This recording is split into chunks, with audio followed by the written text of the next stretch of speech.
Hindi naman umuusad. Wala naman nangyayari sa mga pinaghihirapan ko. Hindi wow! Ganito kasi yun, Mars. Eh bakit ka ba dyan napipressure? Hindi naman kontesan to para makipaghabulan ka. Para ma-worry ka na hindi pa umuusad or nag-work. Malay mo hindi mo pa oras. Masyado kang excited. Sa buhay, paghihirapan mo muna ng bongga bago ka makarating sa tuktok. Walang shortcut, Mars. At hindi ito pa-contest. Take it easy. Take it slowly. Huwag mong isipin ang iba. Kasi nakita mo yung mga videos niya, maraming views. Nakita mo yung page niya, ang bilis niyang makarami ng followers. So ngayon, iniisip mo, bakit ako? Ganito, ganyan.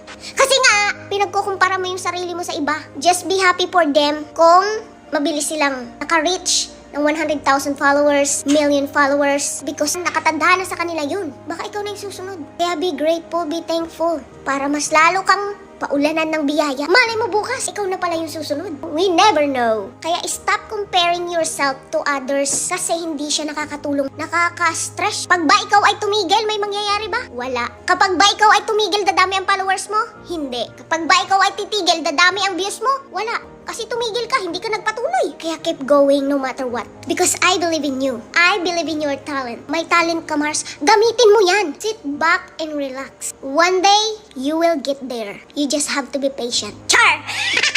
Malaki sa buhay niyo mga dipongs.